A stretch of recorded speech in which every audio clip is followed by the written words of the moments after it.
behavioral control. I can quit smoking even if I'm hooked on cigarettes. Okay, so that's the conviction, you know. But you believe performing the behavior is up to you or not up to you. Okay, so anyway, so these are just guides. And then activated health education. Okay, so yeah, so this is actually interesting. So you have 3 areas here: experiential, awareness, and then responsibility. And then vis-a-vis as measured through time. Okay. The experiential phase actively engages individuals in the assessment of their health. Okay. Through activities such as field study, laboratory testing, screening, and surveys of the target behavior, individuals become aware of their actual health behavior. So this phase establishes baseline measures and identify observable behaviors for future goal setting. Okay. And then the awareness phase naman presents information that provides a rationale for including the previously completed experiential activity and creates awareness of the target behavior. This phase focuses on increasing feelings of susceptibility and creating tension between actual and ideal behavior. Okay, the responsibility phase, on the other hand, involves participants in the change process, facilitates their identification and clarification of personal health values, and develops a customized plan for behavior change. So self-management strategies are introduced and participants develop their own plans of action such as self-monitoring, setting measurable goals, stimulus control, use of social support systems, and visual imagery in the goal achievement. So the model as illustrated assumes that phase 1 precedes the other phases, and that phase 2, which is awareness, will decrease in emphasis as phase 3 increases in emphasis.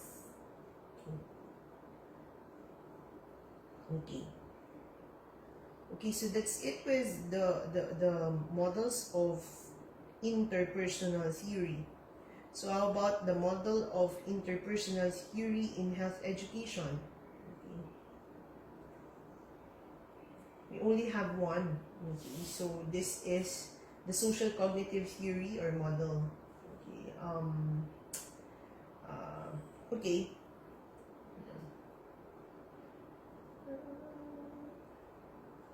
So according to social cognitive theory, 3 main factors affect the likelihood that a person will change a health behavior.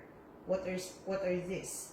Self-efficacy, goals, and outcome expectancies. Okay, so these are the 3 important main factors affecting the likelihood that a person will change a health behavior.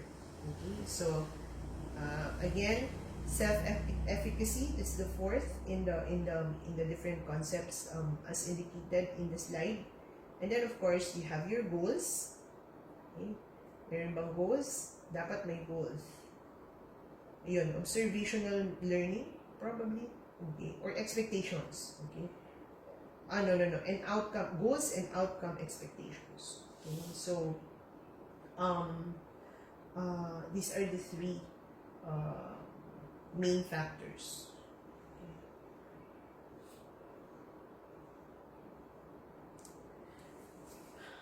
Okay. In the model of environmental context, so there are 2 as discussed in the WHO. Sorry guys, please do read the WHO document on health education. So the different models of the 3 general theme, intrapersonal, interpersonal, and environmental, are more discussed in detail in the document. Okay.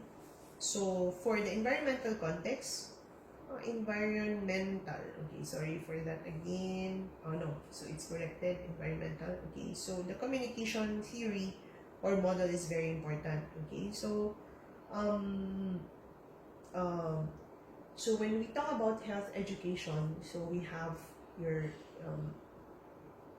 intrapersonal, And then interpersonal, so you're a social being. So in interpersonal, it's on you, on the subject, okay? And then interpersonal, between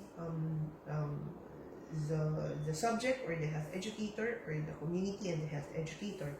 And then there are also environmental contexts. So in health education, one theory is about communication, because of course you have to communicate your intervention. So that's why communication theory is important.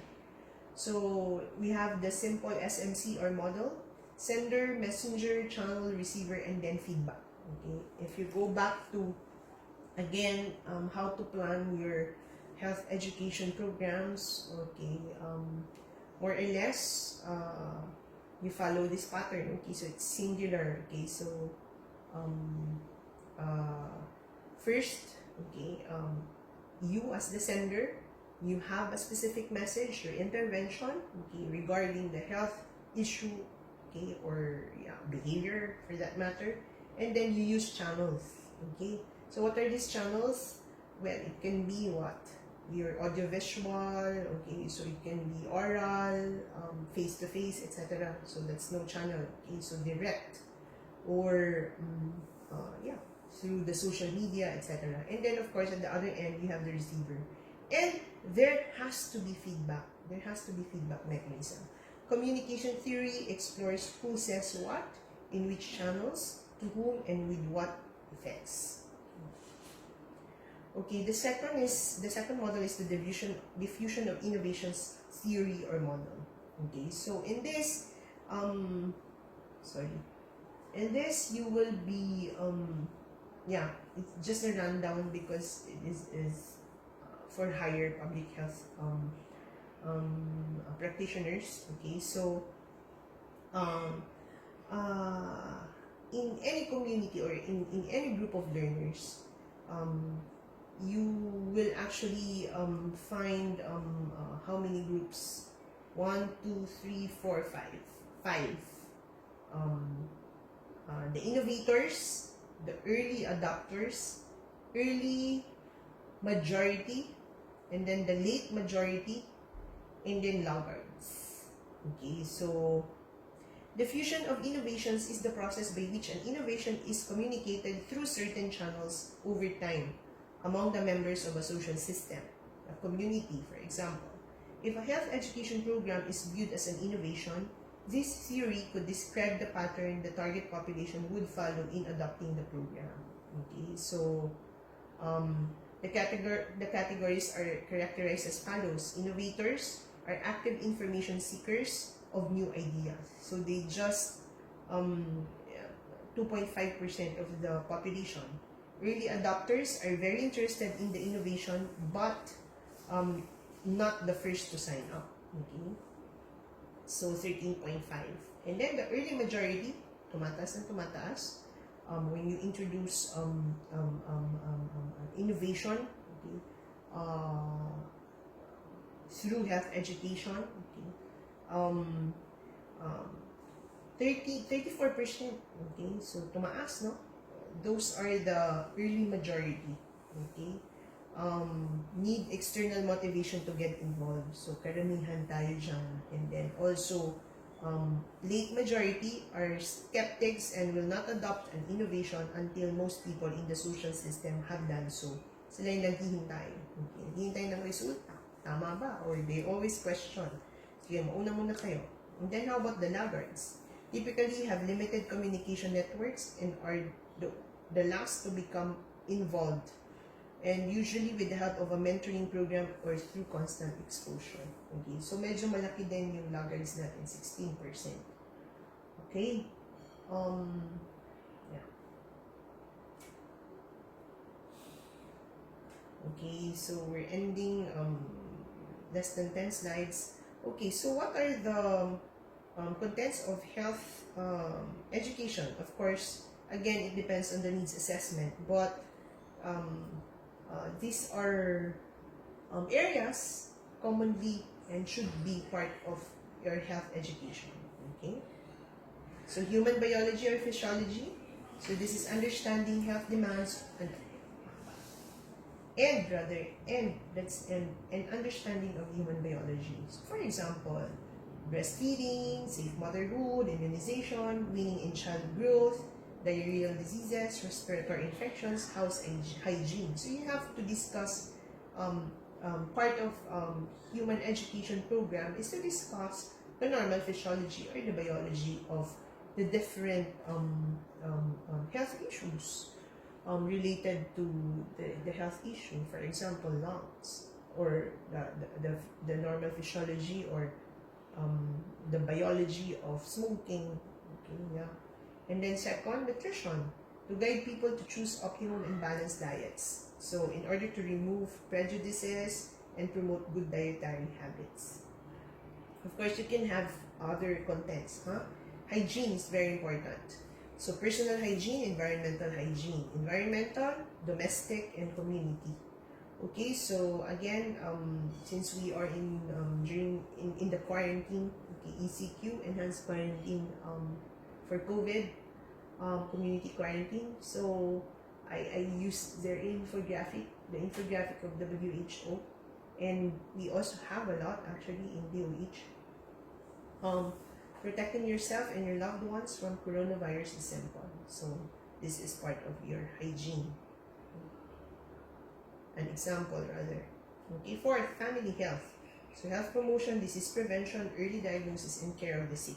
Okay, I looked for an infographic on how to take care of older people, and I saw this again, ways to eat well as you get older. Okay, so this is just an example. And then 5, disease prevention and control, education of the people about locally endemic diseases, probably the use of mosquito nets still in malaria-stricken areas, or any preventive measures in order to control diseases, okay, endemic diseases.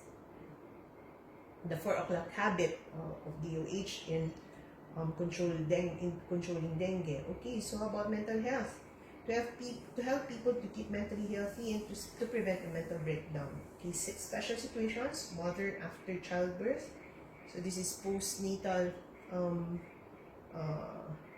postpartum depression rather, and then decision about the future career for those who are in their transition age state, starting a new family, and then the COVID-19 pandemic. And I used an infographic again.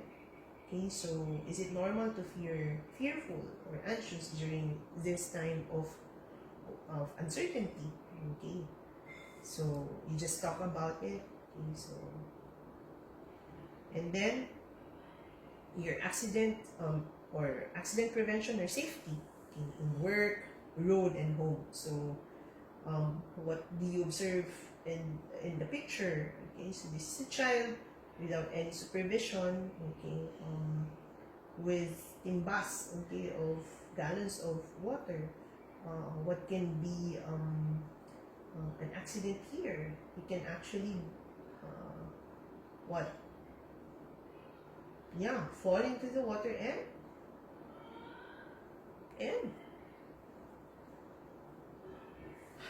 and die, okay, because of drowning. Okay, and a content of a health education material also can be just information about the availability of health services, or can be first aid or disaster essentials. Okay, so what are the different methods in health communication? Okay, in doing actually health education, in communicating the content of your health education materials. So there are 3 approaches: individual, group, and mass approach. So under individual, we have personal contact, so face to face, okay, and then so communication is direct. So you go back to the communication theory. So there's the messenger, there's a message, and then do you have a channel here? Probably none. Okay, so it's direct. Okay, it's oral. Okay, and then it's just actually assuring that the message is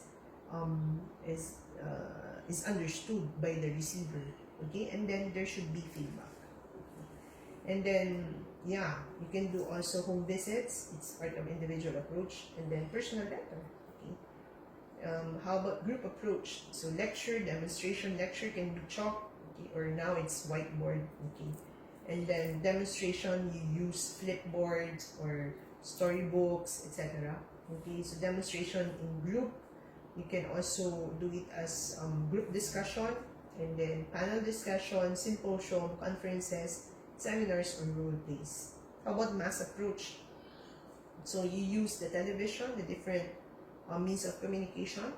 So television, radio, newspaper, printed material, direct mailing, posters, exhibitions, internet. Okay, so of course the internet.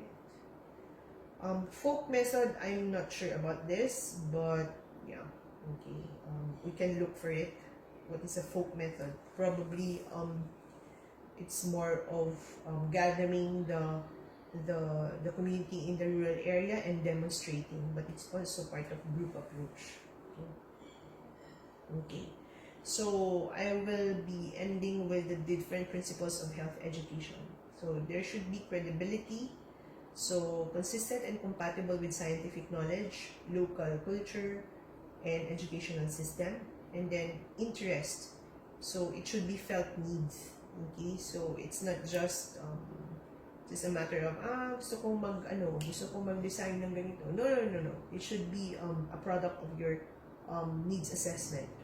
Okay, and then third, participation. Create a sense of involvement, personal acceptance, and decision making.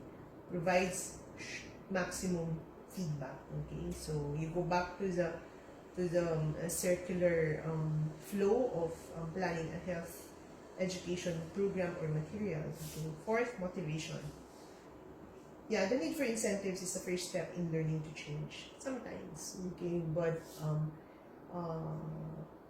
okay, most of the times. But sometimes we really have to motivate the others. They have to see the benefit. Why they have to change their behavior. And then 5 to 12, I'll just go through it quickly. Okay. Fifth, comprehension. In health education, we must know the level of understanding, education, and literacy of people to whom the teaching is directed. Okay, so you have to use appropriate language. If you need to demonstrate, then demonstrate. Okay, and then reinforcement. Okay, so what's reinforcement? If the message is repeated in different way, the people can remember it. So it's repetition in order to reinforce the message. Okay? Because a few people can learn all that is new in a single period. Okay, and then feedback. Okay, so you have to really give feedback. This is very important in order to know if the message was understood really or taken in another context. So you have to improve, okay, your strategy or the channel that you do or even your materials. Okay, learning by doing. Okay, learning by doing. So learning is an action, it's a process, not a memorizing one.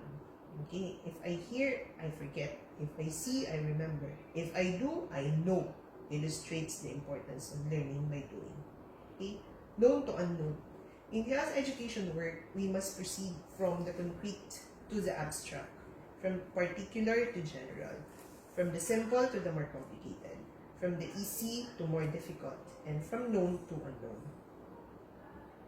Okay, and then good human relations. Again, so you will see again, or if you go back to the to that flow. Okay, so you have to be immersed in your target community. Okay, yeah. So you have to have good human relations. Sharing information, ideas, and feelings happen most easily between people who have a good relationship. And then setting an example. The health educator should set a good example in the things he's teaching. So you have to walk the talk. Okay? And then of course, leaders. So this is very important, no? In the work of health education, we try to penetrate the community through the local leaders, the village headman, the school teacher, or the political worker. If the leaders are convinced first about the given program, the rest of the task of implementing the program will be easy. So these are my references. So Alma Ata Declarations is just for a good information about it, and then the Communication for Health Education in PDF. So Dr. Lafpreet, I think you can download this. Okay, and then this is a very important document, WHO Health Education Theoretical Concepts, Effective Strategies, and Core Competencies. So which you can download. You can just look for it in the internet, and this is a very important supplementary a main source of the lecture. Okay, so thank you. So we are one humanity fighting. Keep safe, doctors.